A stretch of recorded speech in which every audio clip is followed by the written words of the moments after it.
और सोमवार की रात को तेहरान पर बड़ा हमला हुआ। इजरायल और अमेरिकी फाइटर जेट से ईरान के इस्फहान में बंकर बस्टर और 900 किलो वाले भारी भरकम बम गिराए गए। इस्फहान के साथ पार्चिन सैन्य डिपो पर भी हमले किए गए। ये दोनों ईरान की न्यूक्लियर साइट्स हैं जहां संवर्धित यूरेनियम हो सकता है। इन हमलों में जोरदार धमाके के साथ ईरान के हथियार तो जल गए, लेकिन अरब देशों में नई दहशत भी फैल गई है। न्यूक्लियर साइट पर धमाके से रेडिएशन का खतरा फिर बढ़ गया है। अब चिंता है कि अगर वाकई रेडिएशन से फारस की खाड़ी का पानी दूषित हुआ तो अरब में पानी का गंभीर संकट पैदा हो जाएगा। रिपोर्ट के मुताबिक अमेरिका और इजरायल ने मिलकर हमला किया था। इस्फहान के हथियारों के डिपो को नष्ट कर दिया गया। बंकर बस्टर बम से जमीन के नीचे मौजूद डिपो भस्म हो गया कि ईरान में 50% टारगेट नष्ट हो चुके हैं। इजरायल अपने लक्ष्य के बहुत करीब पहुंच गया है। जंग के आधे से अधिक मकसद पूरे हो चुके हैं। रिपोर्ट के मुताबिक 24 घंटे के हमले में 170 जगहों पर धमाके हुए हैं और ईरान के 400 से अधिक हथियार नष्ट किए गए हैं। कतर के विदेश मंत्री ने कहा है कि अगर अरब की खाड़ी का पानी रेडियोधर्मी से दूषित हो गया तो देश में पानी की सप्लाई 3 दिनों में ही खत्म हो जाएगी।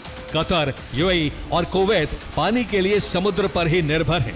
और ईरान के इस्फहान और पार्चिन में अमेरिका ने बमबारी की। इन दोनों एटमी साइट में से किसी एक से भी रेडिएशन की शुरुआत हुई तो उसका सीधा असर फारस की खाड़ी में हो सकता है। रेडियो एक्टिव मटेरियल समुद्र के पानी में घुल जाएंगे और पानी जहरीला हो जाएगा। इसका बहुत व्यापक असर हो सकता है। फारस की खाड़ी सिर्फ एक अहम समुद्री रास्ता नहीं है, ये अरब देशों के लिए पानी का भी बहुत बड़ा स्रोत है। कुवैत, बहरीन, कतर, सऊदी अरब, यूएई और ओमान जैसे देश समुद्र के पानी को ही साफ करके पीने के उपयोग में लाते हैं। अब अगर इन देशों का पानी ही बंद हो गया तो सोचिए ये देश वीरान हो सकते हैं। यहां रहना कितना मुश्किल हो जाएगा। इजरायल ने कैस्पियन सागर तक हमला किया। कैस्पियन सागर के करीब एयर डिफेंस तैनात थे। हमले में ईरान के एयर डिफेंस को नष्ट किया गया।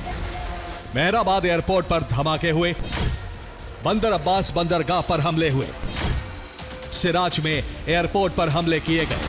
एक रिपोर्ट के मुताबिक इस्फहान न्यूक्लियर साइट पर हमले से पहले अमेरिका को यहां 18 कंटेनर ट्रकों के आने की खबर मिली थी। हमले से ठीक पहले ट्रक यहां आते हुए देखे गए थे। सैटेलाइट तस्वीरों से अमेरिका तक यह जानकारी पहुंची थी। ट्रक दिखने के बाद ही हमले की प्लानिंग की गई। बंकर बस्टर से इस्फहान के सुरंग को भेद दिया गया। अब एक कयास तो यह भी है कि ईरान को हमले का खतरा महसूस हुआ और उसने यूरेनियम को यहां शिफ्ट किया था, जबकि अंदाजा यह भी लगाया जा रहा है कि हो सकता है कि यहां से यूरेनियम को हटाया गया। रिपोर्ट के मुताबिक 534 किलो यूरेनियम शिफ्ट किया गया है और कहा जा रहा है कि इस्फहान पर हमले के बावजूद यूरेनियम अब भी सलामत है।